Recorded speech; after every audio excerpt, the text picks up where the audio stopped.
নগাঁও জিলাৰ কচুৱা থানাৰ অন্তৰ্গত উজানমাৰী গাঁৱত এক নাভুত নিয়াচুত ঘটনা সংঘটিত হৈছে। ঘটনাটো প্ৰায় ৩ বছৰৰ আগৰ এগৰাকী যুৱতীয়ে নিজৰ গৃহৰ পৰা পলাই যোৱাত যুৱতীগৰাকীৰ পিতৃ জালাল উদ্দিনে একে গাঁৱৰে জাকিৰ হুছেইন নামৰ লোকজনক যুৱতী পলুৱাই দিয়াৰ সন্দেহত মানসিক নিৰ্যাতন প্ৰদান কৰি আহিছে।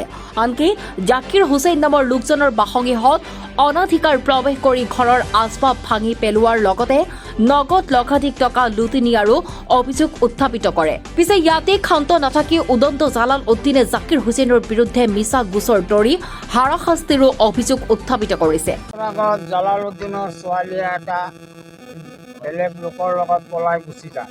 ইয়াৰ পিছত ঘৰৰ ওচৰত থকা এটা জাকিৰ হুছেইন এটা নিৰক্ষৰ গৰীব মানুহ, তাক সন্দেহ কৰি তাৰ দেউতাই তাৰ ওপৰত মিছা সাক্ষী প্ৰবঞ্চনা নানান ধৰণৰ দোষাৰোপ কৰি তাৰ ওপৰত পুলিচ গোচৰ দায়েৰ কৰিছে।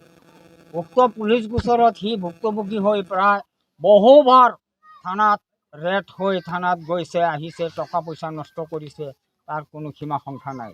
দুখীয়া মানুহ এই থানাৰ গোচৰত পৰি মানুহজন এতিয়া মৃত্যু মুখত পৰিছে।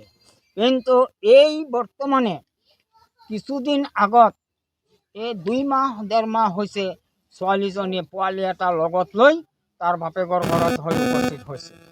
এতিয়া জালাল উদ্দিনে ৰাইজৰ ওচৰত এই জাকিৰ হুছেইনে বিচাৰ দায়েৰ কৰিলে স্থানীয় ৰাইজৰ ওচৰত যে ৰাইজ, আমি কোনো এটা নিৰ্দোষী মানুহ, আমি এটা দুখীয়া গৰীব মানুহ, আমাৰ ওপৰত এই জালাল উদ্দিনৰ যে এটা গোচৰ দিছে তাৰ ছোৱালী মই কিবা পলাই দিছোঁ, হেন কৰিছোঁ তেন কৰিছোঁ, নানান ধৰণৰ বাহানা দি মোৰ ওপৰত হাৰাশাস্তি দি মোৰ ঘৰ দৰ্জা মাৰি মোক ঘৰত সোমাব নিদিয়ে, মোক ইয়াৰ পৰা বয়কট কৰিছে। আপোনালোকে মোৰ সূক্ষ্ম বিচাৰটো কৰি দিয়ক। ৰাইজে তাক এই বিচাৰলৈ আহিবলৈ মাতিছে। জালাল উদ্দিনে ৰাইজ কেয়াৰ কৰা নাই, ৰাইজক নেমানে। সি এটা মাৰাত্মক ধম্পটভাজ অবাহিত এটা সোধাৰু লোক। গতিকে টকাৰ টেম্পৰাৰী আছে, গতিকে ৰাইজ নেমানে, ৰাইজৰ ওচৰত সি নাহে। গতিকে এই নিৰক্ষৰ মানুহজন যিকোনো প্ৰকাৰে ন্যায় পাব লাগে, জাকিৰ হুছেইনে ন্যায় পাব লাগে। সেইকাৰণে আমি ন্যায়ৰ কাৰণে আমি ৰাইজ যুঁজিছোঁ। চৰকাৰে যিকোনো উপায়ে তাৰ ব্যৱস্থা কৰি তাক ন্যায় দিয়াৰ কাৰণে আমাৰ এই প্ৰাৰ্থনা। আৰু 3 বছৰ আগতে সি গোচৰ দিছে, 4-5টা গোচৰ দিছে, সি এতিয়াও সেই গোচৰত ভুগি আছে। আৰু সি এটা গভাইত সুধাৰু মানুহ, টকা পইচা আছে, সি কেয়াৰ নকৰে, ৰাইজ নেমানে। ৰাইজে চাইছিলোঁ যে আমি 2টা পক্ষ মিলাইছিলে কিবা এটা মোকামিলা কৰি দিম বুলি, কিন্তু সেই ৰাইজক 1 পইচাৰো দাম দিয়া নাই, ৰাইজ নেমানে, ৰাইজ নেলাগে। গতিকে ৰাইজ বিৰোধী লোক, এটা দুষ্ট লোক। গতিকে সি তাক প্ৰশাসন বিষয়াই যিভাৱে ব্যৱস্থা কৰিব লাগে সেইভাৱে ব্যৱস্থা কৰিবৰ কাৰণে আমাৰ এই কামনা। আমি ৰাইজে বহুত ব্যৱস্থা চেষ্টা কৰিছোঁ, বহুতবাৰ খবৰ চবৰ দিছোঁ, সি নাহে। সিক আমি ৰাইজৰ ওচৰত নাযাওঁ, ৰাইজ আমাৰ কোনো প্ৰয়োজনীয় নহয়, কি হয় হ'ব।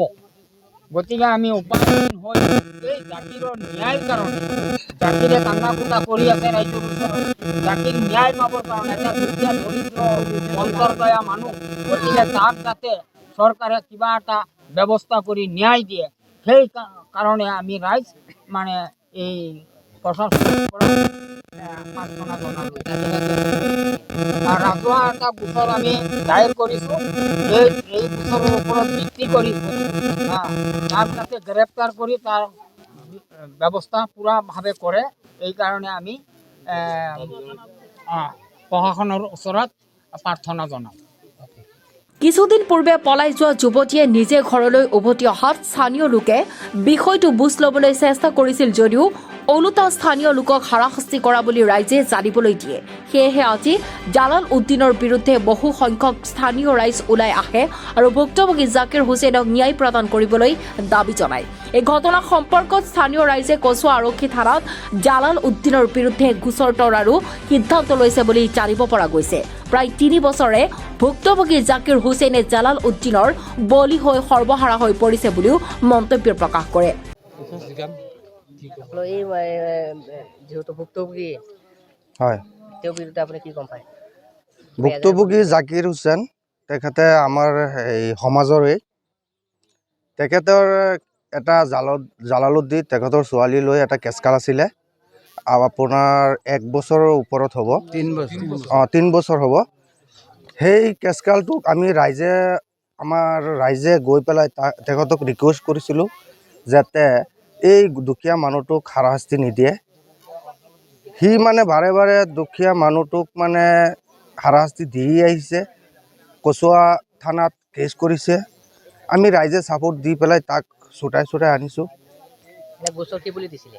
এই কিডনেপ কেছ বুলি দিছে আচলতে ছোৱালীটো মানে পলাই গৈছিলে আমাৰ মোবাইলত ভাইৰেল হৈছে হিন্দু মানুহৰ লগত আচলতে এই বস্তুটো আমি ৰাইজেহে চাব লাগিছিল আগতেই আৰু এতিয়া 1 মাহ হৈ গ'ল আহিছে আমাক ৰাইজক জনোৱা নাই আমি ৰাইজে এতিয়া আমি অৱগত হৈছোঁ যে এই ছোৱালীটো যে যদি জাকিৰ হুছেইনে যদি বিক্ৰী কৰিছে আৰু কিডনেপ কৰিছে এতিয়া ক'ৰ পৰা ওলাল আৰু এই মোবাইলত যেতিয়া হিন্দু মানুহৰ বোৱাৰী হৈছে এতিয়া বাচ্চা এটা লৈ পেলাই আমাৰ গাঁৱত আহিছে আমি ইছলাম ধৰ্মৰ মানুহ আমাৰ ধৰ্মৰ কথা আছে এই ছোৱালীটি মুছলিম ছোৱালী আছিলে এতিয়া হিন্দু বোৱাৰী হ'ল এতিয়া আমাৰ গাঁৱত আহিছে আমি যেহেতু আমাৰ ধৰ্মৰ কাৰণে আমি ৰাইজে অৱগত হোৱাৰ পিছত আমি তাক মাতিছিলোঁ জুম্মাৰ দিনা শুকুৰবাৰে সি অহা নাই কালিও অহা নাই সেইকাৰণে আমি ৰাইজে আমি কচুৱা আৰক্ষী থানাত এটা এজাহাৰ দিম জাকিৰ হুছেইনৰ লগত কেছকালটো আছে সেইকাৰণে এজাহাৰ এটা দিম আৰু আমি কচুৱাৰ থানাৰ ভাৰপ্ৰাপ্ত বিষয়াক আমি এইটোৱেই অনুৰোধ জনাওঁ যে এই ন্যায়টো যে পায় জাকিৰ হুছেইনে আৰু আমি ৰাইজেও তাৰ লগত আছোঁ আৰু আমাৰ এই উজানমাৰী গাঁৱৰ ভৱিষ্যত যাতে এনেকুৱা কোনোবাই যাতে হাৰাশাস্তি নাপায় সেইটোৰ ব্যৱস্থাৰ কাৰণে আমি সকলো ৰাইজে কচুৱা আৰক্ষী ভাৰপ্ৰাপ্ত বিষয়াক আমি দাবী জনাইছোঁ যে এই বস্তুটো যাতে গুৰুত্বপূৰ্ণ চকু দিয়ে কি হৈছিলে ঘটনাটো?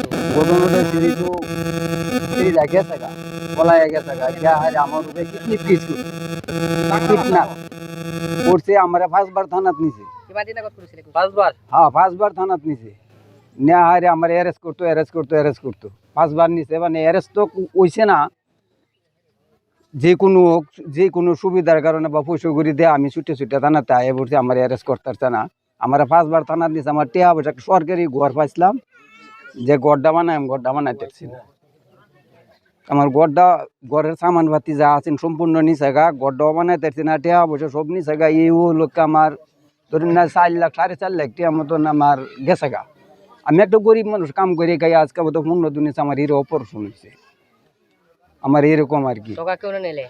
জালালউদ্দিন 1,20,000 টাকা নগদ নিছে আর বাকি টাকা নিজের দৌড়দৌড়ি করে নষ্ট করছে মানুষের ঋণ ধার করে আয়া তো সুদের বিজনেস আমার সুদের বিজনেস আমি রিটার্ন দেওয়া লয়ে ধার করতে লয়ে আমার এই অত টাকা ঋণ নিছে কি বলে নিলে টাকা? এই যে শরীর কারণে সেইটা জায়গা সাগা শরীর আমি কিডনিপ করে আলছি সেইটা নাই কেউ এসে আমার উপরে এই কারণে সারা শাস্তি আমার এই এনে দিছে আর কি ও হনুমন্ত্রী আমি বকদা দিই আপনাদের গাঁওখনৰ নাম কি? উজানমাৰি এতিয়া ছোৱালী ক'ত আছে? ঘৰতেই আছে কেতিয়া আহিছে ছোৱালী? আইসে আজ বোধা 1 মাস হয়ে যাবে এতিয়া আপুনি কি বিচাৰে? আমি এই যে মানে রাজ্য আসলাম রাজ্যের কইছি রাজ্য পরে এই যে এইরকম রাজ্য এই যে এরকম করছে হ্যাঁ ন্যায় কামৰূপৰ পৰা গুলজাৰ হুছেইনৰ ৰিপৰ্ট নিউজ ৰিপৰ্ট টুডে।